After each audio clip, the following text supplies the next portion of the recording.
Bonferré, 105 MHz Niamey. Dans quelques instants, le journal.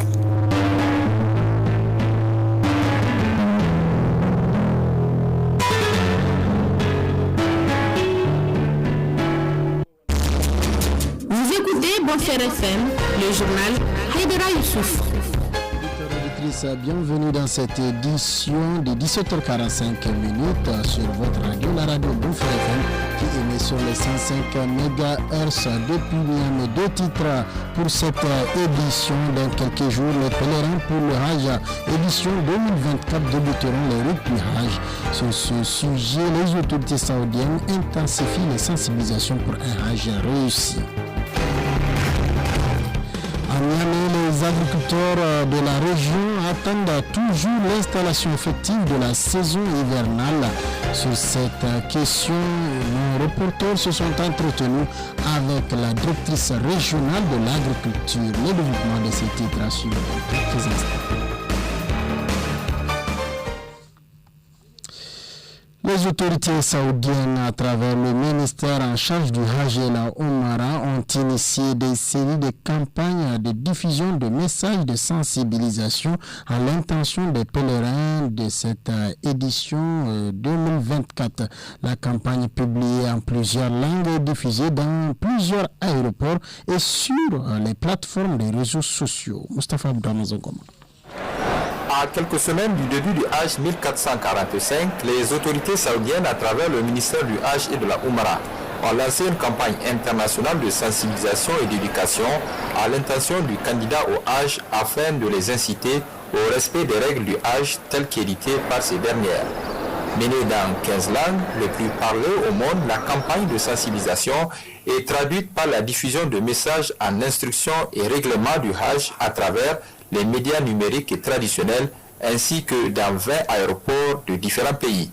Les centres et personnalités islamiques sont également mis à contribution dans la diffusion des messages de sensibilisation auprès des candidats au Hajj de cette année.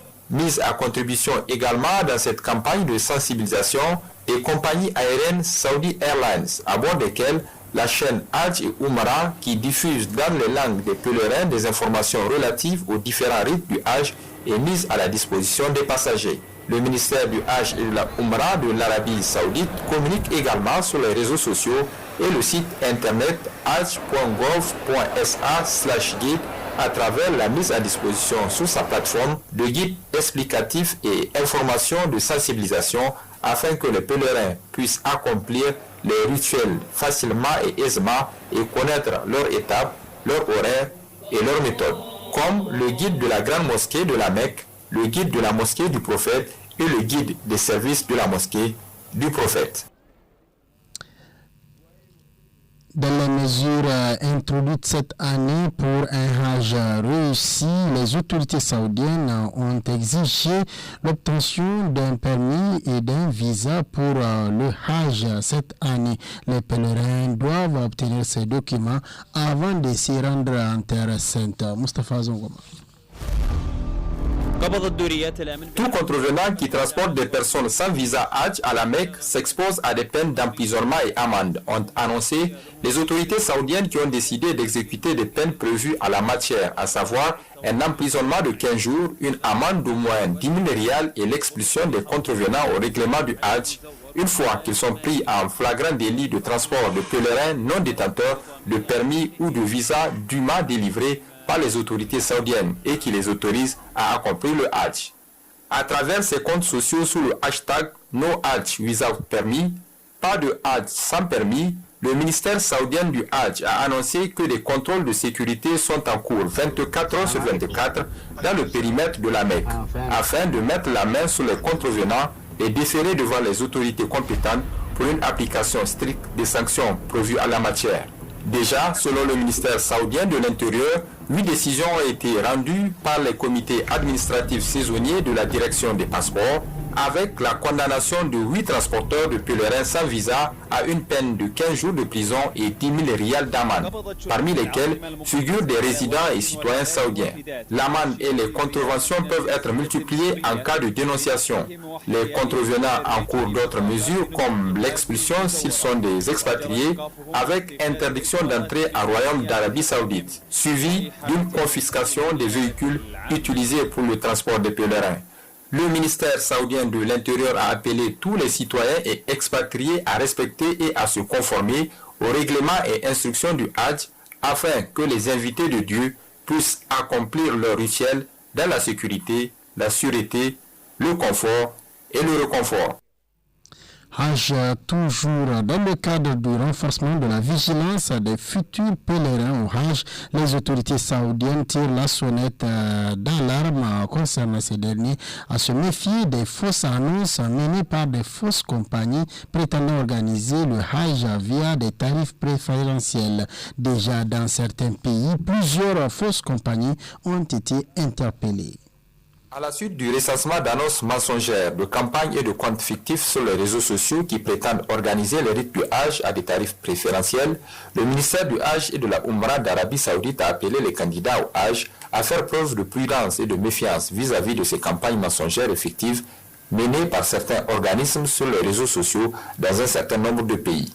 C'est le cas en Irak où, grâce à la coopération des autorités locales, le ministère du Hajj et de la Oumra a eu à recenser et démanteler plus de 25 sociétés fictives qui prétendent organiser le rite du Hajj à des fins lucratives et à des tarifs préférentiels. Le ministère dit suivre de manière continue les campagnes publicitaires menées par les entreprises fictives et espère hisser la coopération avec l'ensemble des acteurs en vue de les dénoncer et les signaler tout en mettant fin aux différentes opérations du Hajj sans permis. Le ministère rappelle que l'accomplissement des rites du Hajj requiert impérativement l'obtention du visa du Hajj délivré par les autorités d'Arabie Saoudite et en coordination avec les services compétents des pays concernés ou à travers la plateforme Nusik Hajj pour les pays qui ne disposent pas de département et de services officiels dédiés à l'organisation de l'opération du Hajj. Le ministère avait déjà antérieurement indiqué que les personnes titulaires de visa de la Oumra, touristique, de travail, pour visite familiale et de transit et autres types de visas ne sont pas autorisés à accomplir les rites du Hajj, appelant tout le monde à respecter les réglementations en vigueur émises par les autorités officielles organisant l'opération du Hajj. Avant de conclure que l'ensemble des informations officielles relatives à la réglementation en vigueur pour le Hajj et autres sont bien disponibles sur le portail électronique du ministère ainsi que via ses différents réseaux sociaux. Comme annoncé dans les titres, les agriculteurs de la région de Niamey attendent toujours l'installation effective de la saison hivernale, une installation qui marque aussi le début de la campagne agricole ici à Niamey. À ce propos, notre reporter Suleiman Ousmane s'est entretenu avec la directrice régionale de l'agriculture. Je vous propose de suivre son élément. À Niamey, le mois de juin est considéré comme la période de l'installation de la campagne agricole. Dans cette optique, généralement, c'est la deuxième décade du mois de juin que les agriculteurs espèrent l'installation progressive de la campagne agricole. Au niveau de la direction régionale de l'agriculture Niamey, on s'active dans les préparatifs de cette campagne agricole à travers plusieurs actions. Nous sommes au stade de préparation. Et dans ce cadre-là, nous avons eu à faire des séries de renforcement de capacité à l'endroit de notre dispositif de collecte des données, communément appelé enquête, prévision, estimation des récoltes. Donc, du côté des semis, il y a eu 4 villages qui ont pu semer, mais malheureusement, là aussi, ce n'est pas l'intégralité. C'était juste, comme on peut le dire, un producteur ne peut pas voir la pluie tomber et ne pas semer. Donc, c'est vraiment des semis partiels qu'ils ont eu à faire et qui actuellement sont en train d'être perdus du fait que les pluies n'ont pas été régulières jusqu'à ce stade-là. Et aussi l'ensevelissement par les vents de sable. Selon la première responsable de l'agriculture de Niamey, en termes de semis, pour l'instant, il n'y a pas de retard. Il n'y a pas de problème, en tout cas pour le moment, il n'y a pas d'inquiétude. On ne peut pas s'inquiéter du moment où l'année passée, on avait semé à la deuxième décade de juin. Les semis n'ont été effectifs qu'à la deuxième décade de juin. Et si les pluies avaient été régulières, on allait s'attendre vraiment à une très bonne production. Mais malheureusement, vers la fin de la campagne, les pluies n'étaient pas régulières. Ça n'a pas bien donné, ou bien ça n'a pas donné ce qu'on espérait, quoi. Mais si on arrive à semer, même si c'est à la deuxième décade là, et que les pluies ont été bien réparties dans le temps et dans l'espace, en tout cas tout dépend de la pluviométrie. Si c'est bien réparti, on peut espérer une bonne campagne. La campagne agricole n'a pas véritablement commencé, surtout ici à Niamey. Quant à la situation alimentaire, elle reste dominée par la hausse des produits de première nécessité, à savoir le mil, le maïs et le sorgho. C'est la fin de cette édition. Au nom de l'équipe technique et rédactionnelle, je vous remercie de l'avoir suivi. Restez à l'écoute. Dans quelques instants, vous suivez la suite des programmes sur Bonfer FM.